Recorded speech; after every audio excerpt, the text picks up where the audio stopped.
महाराज जी, जैसे सभी कहते हैं और आप भी कहते हैं जी कि जो अपने जो वर्तमान जीवन में जो सुख दुख है जी वो अपने पूर्व कर्मों के हिसाब से है। जी और जो पूर्व कर्मों पे सुख दुख है उससे पूर्व कर्मों में है। जी तो जो इस रिश्ते में जो सबसे पहले जन्म हुआ होगा जी।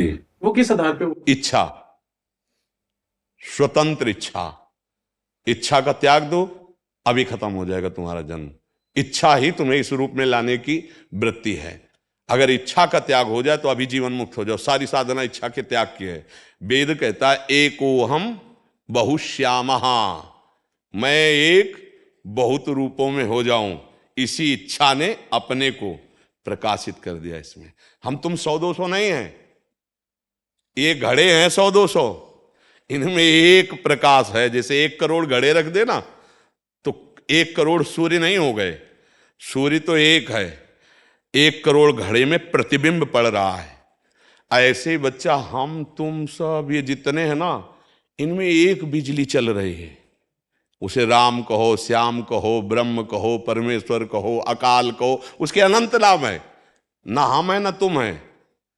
अब उस बिजली को जान लो, उस पावर को जान लो तो अभी खत्म हो जाएगा। और उस पावर को ना जानने का हमारी अलग इच्छा, आपकी अलग इच्छा, इन्हीं इच्छाओं से हम बंध गए। तुम और कोई नहीं हो, वही पावर हो। उस पावर अपने स्वरूप को, परमात्मा स्वरूप को भूलकर देह भाव में आ गए। देह भाव में आने के कारण इच्छाओं का जाल फैल गया आपकी इच्छा से। आप अपनी इच्छा का त्याग कर दो, अभी देख लो आप कौन है। इच्छा नहीं होनी चाहिए, न सोचती न कांक्षती तो ब्रह्म भूता प्रसन्नात्मा। इसी बात की साधना की जाती है बच्चा, इच्छा त्याग की।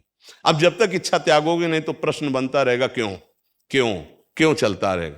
नाम जब करते हुए कोई इच्छा ना उमंगने पाए तो आप जान जाओगे आप कौन है। आप ये ढांचा नहीं है, इसी ढांचे में सारे सुख दुख हैं। आप में कभी न सुख था न दुख था, आप परमानंद स्वरूप हैं। अब इस ढांचे का राग कैसे तू छूटेगा? उसी बात के लिए शरणागति होती, उसी के बाद ये साधना प्रारंभ होती। और बिना उसके तो क्यों में तुम्हारा चलता ही रहेगा, क्योंकि देह भाव में खड़े हो। तुम खड़े हो ना बच्चा देह भाव में, ईमानदारी से बताओ।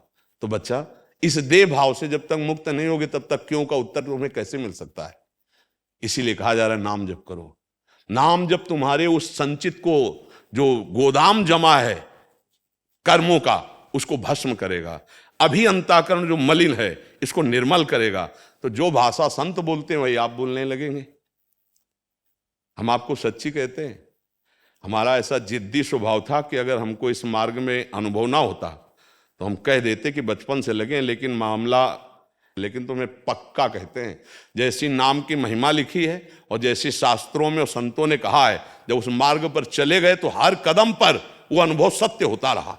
हाँ ये सत्य है, ये सत्य। जैसे जैसे चढ़ते चले गए वैसे ही सत्य कहा। अब इसके बाद कुछ असत्य है ही नहीं, कुछ असत्य नहीं बचा। वही वो है, वही वो है, दूसरा कोई है। घट घट में वही रमा हुआ है, दूसरा कोई नहीं। अब बच्चा अपनी इच्छा अगर भोगों की है तो पुरुष हो आप, हो ना? देखो इच्छा में पुरुष हो कि नहीं हो? तुम अंदर से लग रहा है ना कि मैं पुरुष हूं। ये सच्ची ईमानदारी की तुम हाँ कहते चले जाते हो। अगर यही शरीर की इच्छा खत्म हो जाए तुम्हारी कि मैं पुरुष स्त्री नहीं हूं, मैं आत्मस्वरूप हूं, अब आपकी मांग क्या है? क्योंकि भूख इसकी मांग है, प्यास इसकी मांग है, नींद इसकी मांग है, जनेन्द्रीय के भोग की इसकी मांग है, नेत्रेंद्रीय, कर्णेंद्रीय, जितनी भी इंद्रियां सब ये माया का विलास। आप उसके दृष्टा, आपको क्या अनुभूत है? आपको कौन सा दुख छू रहा है, कौन सा सुख? अब बिना ज्ञान के बच्चा तो हमारी पशुवत बुद्धि बनी रहेगी और दुख की परंपरा चलती रहेगी।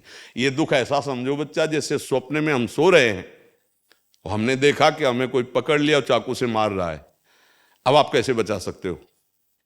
उसके आसपास अंगरक्षक खड़े कर दो, सब राइफल लिए खड़े, बचाया जा सकता है? नहीं।